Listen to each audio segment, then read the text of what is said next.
أقسم بمواقع النجوم وإنه لقسم لو تعلمون عظيم۔ اس لیے سب سے پہلا مرحلہ کیا ہے ایمان کا؟ ان فی خلق السماوات والارض واختلاف اللیل والنہار لآیات لأولی الالباب۔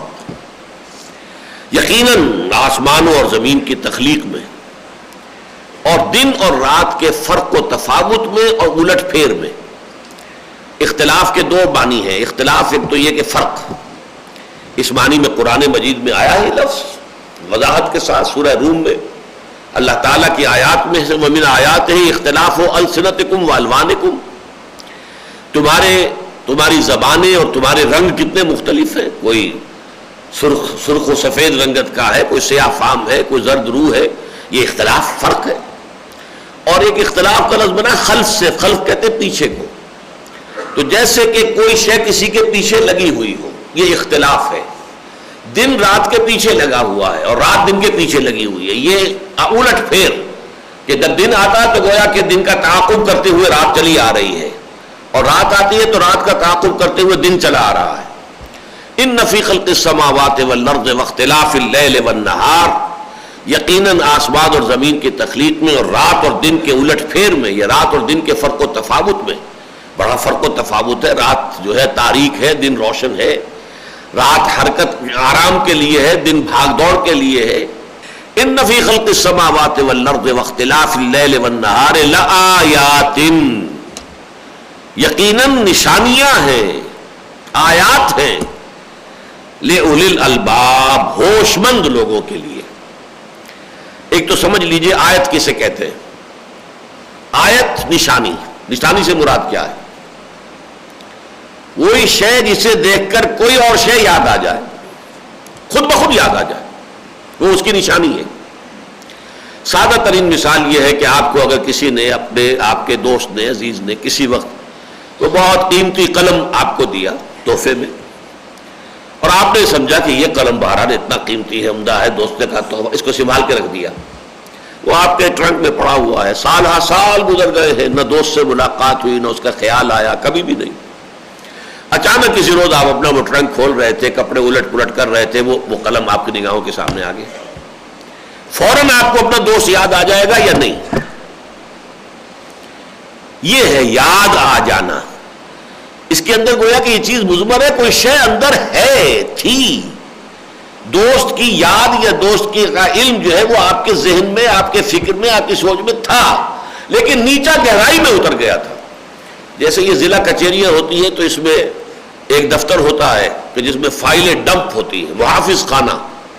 اب کوئی فائل جو ہے بہت نیچے دب گئی ہے، اس کو تلاش کر کے لانے میں جو ہے جو بھی محافظ خانے کا ہوتا ہے انچارج، اسے بڑی مشکل لگتی ہے، لا کے وہ فائل تلاش کرو، بڑے کئی سال گزر چکے ہیں اس مقدمے کو، جبکہ وہ فائل بند کر دی گئی تھی، اب اچانک کوئی چیز آ گئی ہے، ایک قتل کا مقدمہ تھا، ساری تفتیش ہو گئی تھی، کہیں قاتل کا پتہ نہیں چلا، اب اچانک کوئی کلو ملا ہے، نکالو بھائی وہ فائل، اب وہ فائل تلاش ہو رہی، وہ فائل تو ہے، اس انبار کے اندر ہے، صرف اس سے تلاش کرنا ہے۔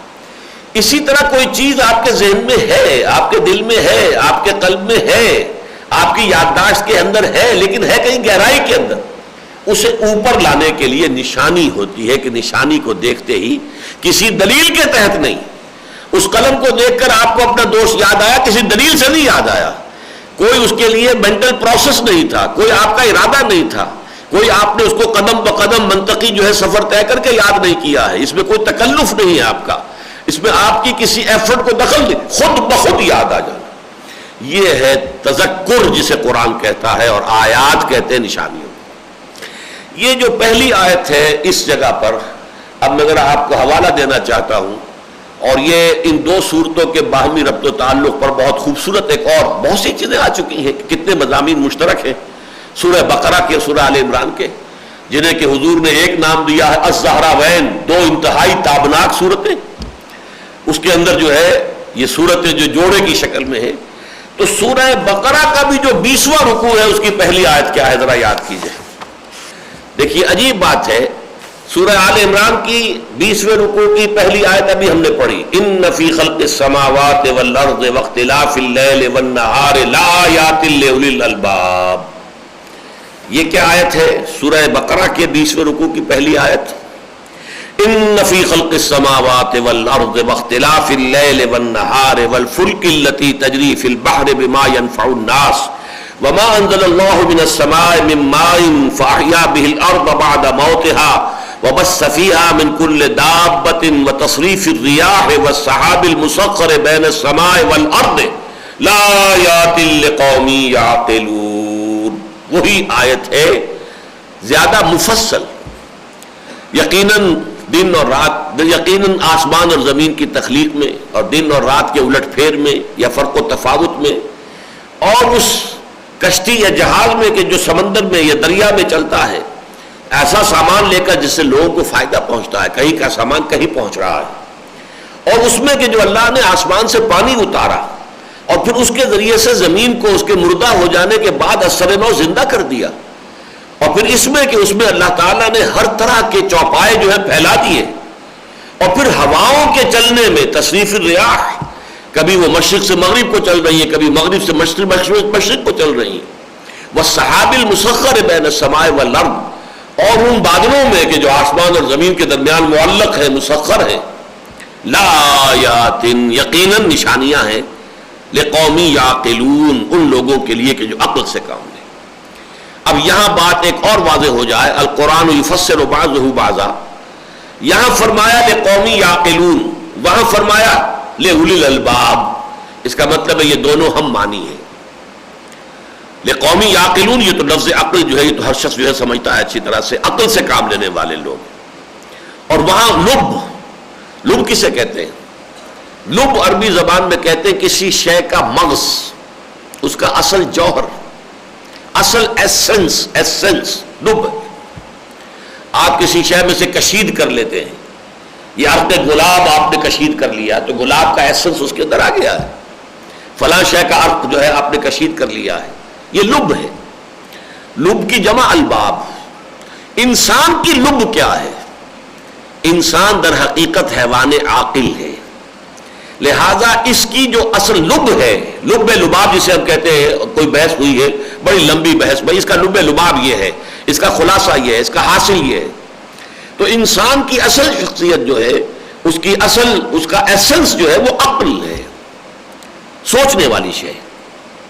یہ عقل ہے. جو لوگ عقل سے کام لیتے ہیں انہیں اس کائنات کی ہر شے کے اندر نشانیاں نظر آ رہی ہیں، اور جن لوگوں کے اندر یہ عقل اور فہم اور شعور ہے ان کے لیے کائنات کا ذرہ ذرہ جو ہے نشانی ہے. نشانی کس بات کی؟ کہ ان کو دیکھ کر اللہ یاد آتا ہے. یہ ہے قرآن مجید کا فلسفہ ایمان باللہ کے ضمن میں. اس کو یوں سمجھیے کہ ایمان باللہ انسان کے اندر موجود ہے. دیکھیے انسان میں عقلیں بھی دو ہیں، اذرو قرآن، اور اس کو میں نے بہت واضح کیا ہے. آپ لوگوں نے جو بھی مسلسل میرے درس میں شرکت کرتے ہیں تو یہ بات واضح ہوگی کہ میرے نزدیک انسان جو ہے ایک مرکب وجود کا حامل ہے. ایک حیوانی وجود ہے، ایک روحانی وجود ہے. تو ایک حیوانی عقل ہے جس کا تعلق اس دماغ کے ساتھ ہے. یہ جو کمپیوٹر ہے جو ہمارے دماغ کے اندر رکھا ہوا ہے، ہماری کھوپڑی کے اندر، یہ ہے حیوانی عقل. کتے کے اندر بھی دماغ تو ہے، بلی کے اندر بھی دماغ تو ہے، چھوٹے سے چھوٹے جو ہے حیوان جو ہے یا جو لیونگ آرگنزم ہے اس کا کوئی نہ کوئی نروس سسٹم ہے، سینٹرل نروس سسٹم موجود ہے. تو یہ ہے حیوانی. اور ایک ہے عقل روحانی جس کا تعلق قلب سے ہے. لہم قلوب لا یعقلون بہا. کچھ لوگوں کا کیا حالت کو بیان کیا کہ ان کے دل تو ہیں لیکن ان دلوں سے وہ کام نہیں لیتے، تفقہ اور فہم حاصل نہیں کرتے. تو گویا کہ عقل حیوانی کا تعلق اس دماغ سے ہے، عقل روحانی کا تعلق اس قلب سے ہے. اب یوں سمجھیے ایک انسان کی روح اگر وہ پرورٹ نہیں ہوئی، مس نہیں ہوئی، اس روح کے اندر اللہ کی معرفت بھی موجود ہے، اللہ کی محبت بھی موجود ہے. کیوں؟ یہ روح آئی کہاں سے ہے؟ یسألونک عن الروح قل الروح من امر ربی. اے نبی یہ آپ سے روح کے بارے میں دریافت کر رہے ہیں، کہہ دیجئے روح میرے رب کا امر ہے. کہاں سے آئی ہے یہ؟ اور اس روح کو اللہ تعالیٰ نے قرآن مجید میں کتنے ہی مقامات پر اپنی ذات کی طرف منسوب کیا ہے. فَإِذَا سَوَّيْتُهُ وَنَفَخْتُ فِيهِ مِن رُوحِي فَقَعُوا لَهُ سَاجِدِينَ. یہ آیت تو ایسی ہے روحی. بعض جگہ پر تو پھر بھی کچھ گنجائش ہے کچھ کہنے کی، مثلا سورہ سجدہ کے اندر کہ پھر اللہ تعالیٰ نے پھر اس کو بنایا سنوارا. وَنَفَخَ فِيهِ مِن رُوحِهِ، روح ہی میں کہہ سکتے صاحب، اس کی روح، انسان کی روح پھونک دی اللہ نے انسان کے اندر. لیکن یہ جو دو مقامات پر آیا ہے فَإِذَا سَوَّيْتُهُ وَنَفَخْتُ فِيهِ مِن رُوحِي، روحی کے اندر تو کوئی امکان ہی نہیں ہے کسی اور معنی کا اور کسی اور ترجمے کا. تو معلوم ہوا اس روح کو اللہ تعالیٰ اپنی ذات کی طرف منسوب فرما رہے. ان اعتبارات سے دیکھیے تو معلوم ہوگا کہ در حقیقت یہ جو روح انسانی ہے یہ ذات باری تعالیٰ سے اس کا ایک بڑا گہرا تعلق ہے. اس تعلق کو بھی میں نے بہت سے مواقع پر بیان کیا ہے کہ ایک اگر تمثیل سے اس کو سمجھنا چاہیں، اگرچہ ذات باری تعالیٰ کے ضمن میں کوئی تفصیل 100% جو ہے وہ ہولڈ نہیں کرے گی، یہ نوٹ کر لیجئے. ذات باری تعالیٰ کے ساتھ روح انسانی کا جو ربط اور تعلق ہے اس کے لیے بہترین مثال ہے سورج اور اس کی کرن. سورج ہم سے کتنی دور ہے؟ کروڑوں میل دور.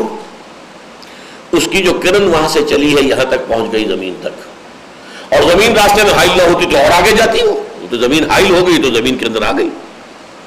لیکن کیا اس کا تعلق سورج سے منقطع ہے؟ سورج کے ساتھ اس کا تعلق قائم ہے، چاہے وہ کروڑوں میل آ گئی ہے یہاں، لیکن تعلق ذات شمس سورج کے ساتھ اس کا تعلق منقطع نہیں ہے. یہ ہے بات اللہ تعالیٰ کی ذات کے ساتھ روح انسانی کا تعلق ہے. لیکن ہوتا کیا ہے، یہ روح جو ہے یہ انسان کے جسد حیوانی کے اندر دفن کر دی گئی ہے، اور یہ جسد حیوانی جو ہے یہ ظاہر ہے، اس کے تقاضے جو ہے وہ بہت شدید ہوتے ہیں. پیٹ میں بھوک لگتی ہے تو بہت سخت درد ہوتا ہے انسان کو، اور وہ تلاش کرتا ہے کھانے کے لیے کچھ نہ کچھ. کہیں جسم کو کوئی عارضہ لاحق ہو جاتا ہے تو اس کی تکلیف کو انسان محسوس کرتا ہے، اس کے معالجے کی طرف جو ہے یقیناً متوجہ ہوگا. لیکن روح بیچاری اندر جو ہے دب کر رہ جاتی ہے.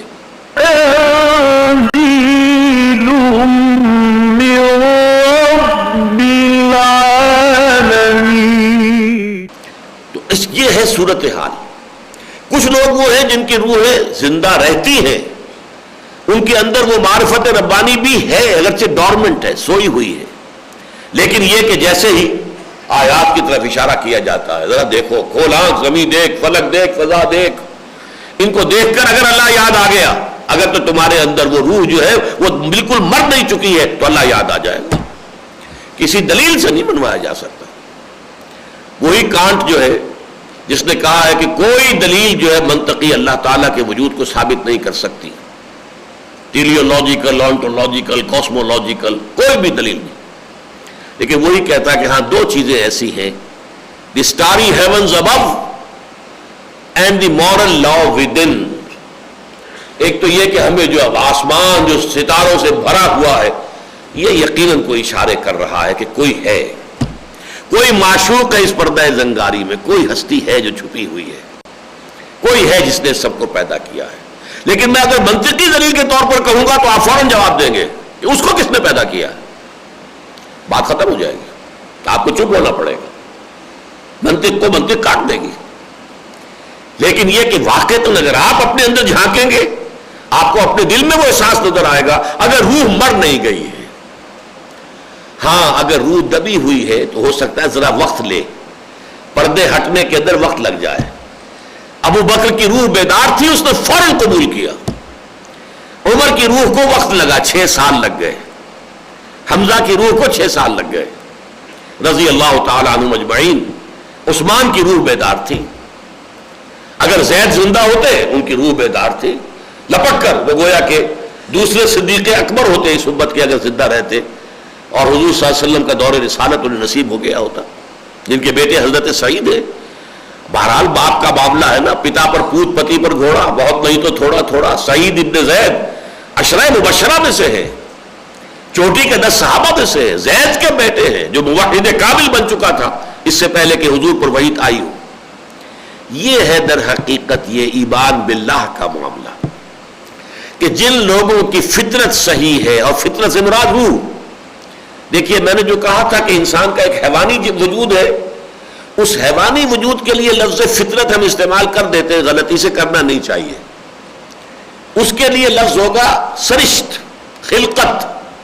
ہماری خلقت ایک ہے، ہماری فطرت. فطرت کا تعلق روح کے ساتھ ہے. اسی لیے سورہ روم میں کہا گیا فطرت اللہ التی فطر الناس علیہا. یہ تو فطرت اللہ کی فطرت ہے جس پر کہ اللہ نے انسانوں کو بھی پیدا کیا ہے. اس لیے کہ انسانوں کے اندر وہ روح جو ہے، قل روح من امر ربی، وہ موجود ہے. تو فطرت اللہ التی فطر الناس، فطرت اللہ، اللہ کی فطرت. روح امر، روح جو ہے امر ربی ہے. لیکن خلقت، اسی وجہ سے در حقیقت یہ سارا پیراڈاکس جو ہے وہ حل ہوتا ہے کہ ایک طرف قرآن کہتا ہے کہ ہم نے انسان کو احسن تقویم میں پیدا کیا، مسجود ملائک بنایا، ہم نے اسے تمام مخلوقات کے اوپر جو ہے فضیلت عطا کی. اس سے بڑی بات اور کیا ہوگی؟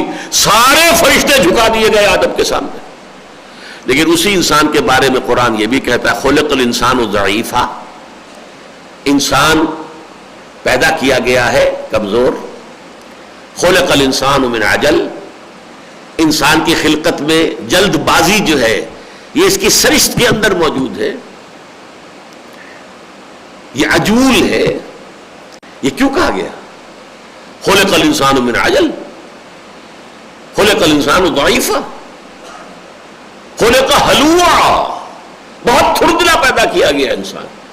اب یہاں تینوں جگہ پر لفظ آیا خلق. خلقت، خلق ہے ہمارا یہ حیوانی وجود، یہ عالم خلق سے متعلق ہے. اس حیوانی وجود میں ساری خامیاں موجود ہیں. اس میں اجرت پسندی بھی ہے، اس میں مال کی محبت بھی ہے، اس میں تھردلا پن بھی ہے، اس میں ساری ہی گراوٹیں موجود ہیں.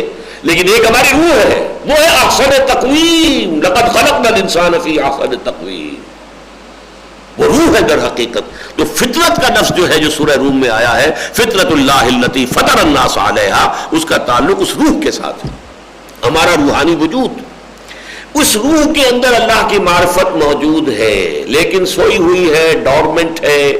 آپ کی توجہ ادھر نہیں ہے. آپ دنیا کے مسائل، اپنے معاش کی دوڑ دھوپ، اپنے بچوں کے پرابلمز، ان میں اس طرح لٹا پین ہے، اس طریقے سے اس میں لگے ہوئے ہیں کہ ادھر کبھی توجہ ہی نہیں ہوتی. وفی انفسکم افلا تبصرون، کبھی تمہیں موقع ہوتا ہے کہ اپنے اندر بھی جھانک کر دیکھو. وفی انفسکم، تمہارے اپنے اندر ہماری نشانیاں موجود ہیں.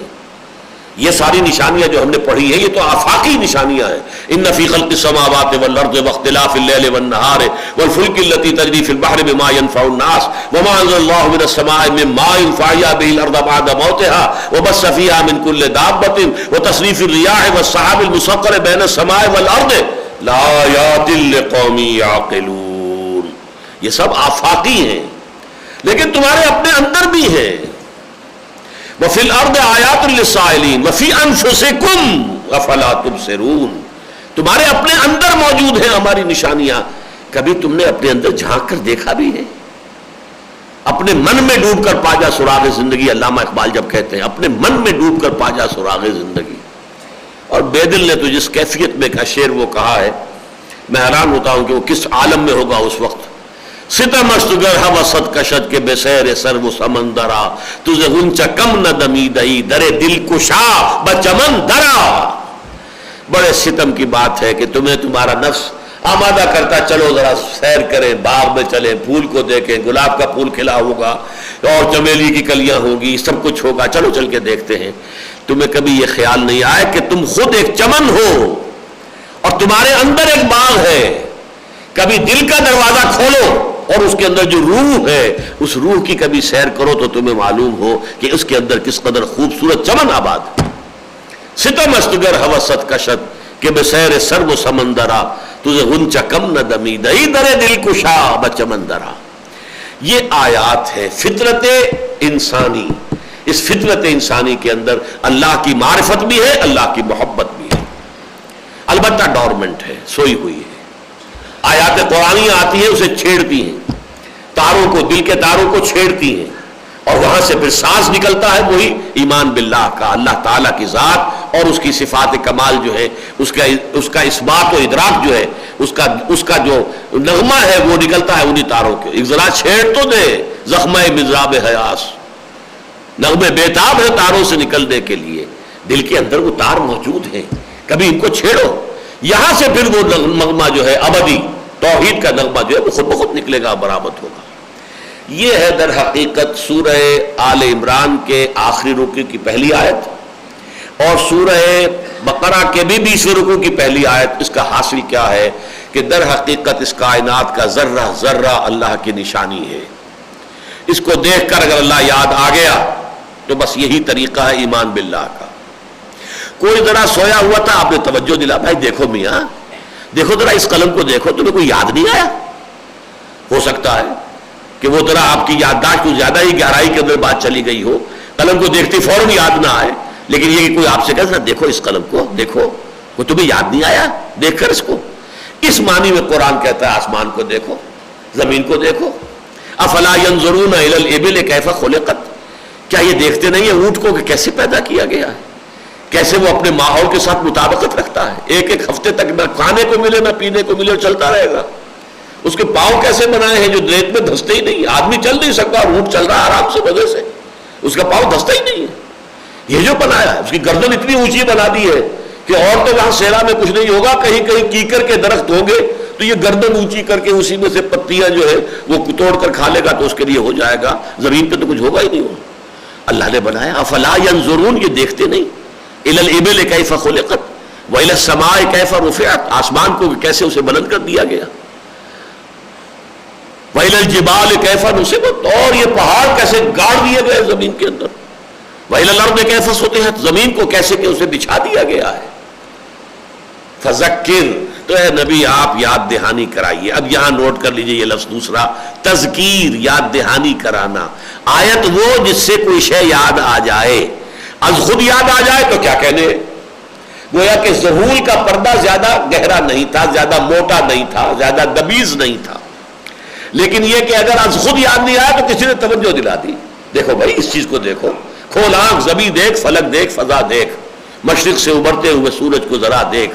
افلا ينظرون الى الابل كيف خلقت والى السماء كيف رفعت والى الجبال كيف نصبت والى الارض كيف سطحت فذکر، اے نبی آپ تذکیر کرا سکتے ہیں، انما انت مذکر، آپ تو سوائے یاد دہانی کرانے والے کے آپ کا اور کوئی مقام نہیں ہے۔ زبردستی تو آپ نہیں منوا سکتے ان سے، وہ اڑ جائے نہیں مانتا میں تو کوئی نہیں منوا سکتا، کوئی دلیل نہیں۔ آج کل آپ کا عام نوجوان کہتا ہے سائنسی کوئی دلیل دیجئے، ثبوت دیجئے اللہ کے وجود کا، بھائی کوئی سائنٹیفک دلیل نہیں ہے، تسلیم کر دیجئے، نہیں کوئی منطقی دلیل نہیں۔ کہنے کا ایک اچھا انداز یہ ہے کہ دلیل کی وہاں ضرورت ہوتی ہے جہاں دعویٰ جو ہے وہ کوئی پوشیدہ چھپی ہوئی شے ہو تو اس کو دلیل کے ذریعے سے واضح کیا جاتا ہے، جہاں دعویٰ از خود روشن ہو وہاں دلیل کیا لائی جائے گی۔ آفتاب آمد، دلیل آفتاب، سورج طلوع ہو جائے تو اب اس کے لیے کسی دلیل کی ضرورت نہیں ہے کہ سورج ہے، سورج ہے، نظر آ رہا ہے، سب کو نظر آ رہا ہے۔ اگر کوئی جو ہے اڑ جائے، ڈھیٹ بن کر کھڑا ہو جائے، میں نہیں مانتا کہ سورج ہے، اب کیسے منوا لیں گے آپ؟ کیا دلیل ہے آپ کے پاس؟ سورج سے بڑی کوئی دلیل ہوگی جو منوا لے اس سے؟ بھائی سورج خود موجود ہے، جو مبرہن ہے، جو نگاہوں کے سامنے موجود ہے، بدیہی طور پر موجود ہے، اگر کوئی اڑ گیا تو اڑ گیا، ٹھیک ہے، اب آپ اس سے زبردستی منوا نہیں سکتے۔ تو اس فینومینن کا نام ہے تذکیر۔ فذکر بالقرآن من یخاف وعید، فذکر انما انت مذکر، کلا انہا تذکرہ، ذکرہ یاد دہانی ہے۔ یہ قرآن آیات آفاقی، آیات انفسی اور آیات قرآنیہ، یہ تینوں مل کر انسان کو اللہ تعالی کی ہستی کی طرف متوجہ کر دیتی ہیں، بس باقی ایمان باللہ اس کے اپنے قلب کی گہرائیوں سے ابھرے گا تو ابھرے گا۔ زبردستی آپ نہ ابو جہل سے منوا سکتے ہیں نہ ابو لہب سے منوا سکتے ہیں۔ اس سے بڑی بات کیا ہوگی جن کے روح انور کو دیکھ کر اللہ یاد آتا تھا، محمد الرسول اللہ صلی اللہ علیہ وسلم، لیکن یہ کہ ابو لہب اسے نظر نہیں آیا، اللہ یاد نہیں آیا تو محمد الرسول اللہ یاد نہیں کرا سکے اسے، ابو جہل کو یاد نہیں کرا سکے۔ وہ تو یہ کہ اندر سے ابھرے گا۔ ایمان باللہ کے لیے کوئی دلیل منطقی نہیں ہے، وہ تو فطرت کے اندر سے خود ابھرے گا، اگر تو ابھرے گا، نہیں تو ظاہر بات ہے کسی منطقی دلیل سے منوایا نہیں جا سکتا۔ اب نوٹ کیجئے اگلا قدم جو ہے، لیکن یہاں سورہ بقرہ کی آیات میں نوٹ کر لیجئے کہ اس طویل آیت کے بعد جسے میں نے نام دیا ہے آیت الآیات، اتنی جو ہے آیات ایک کسی آیت میں پورے قرآن میں جمع نہیں ہے. ان فی خلق السماء والارض واختلاف اللیل والنہار والفلک التی تجری فی البحر بما ينفع الناس وما انزل اللہ من السماء من ماء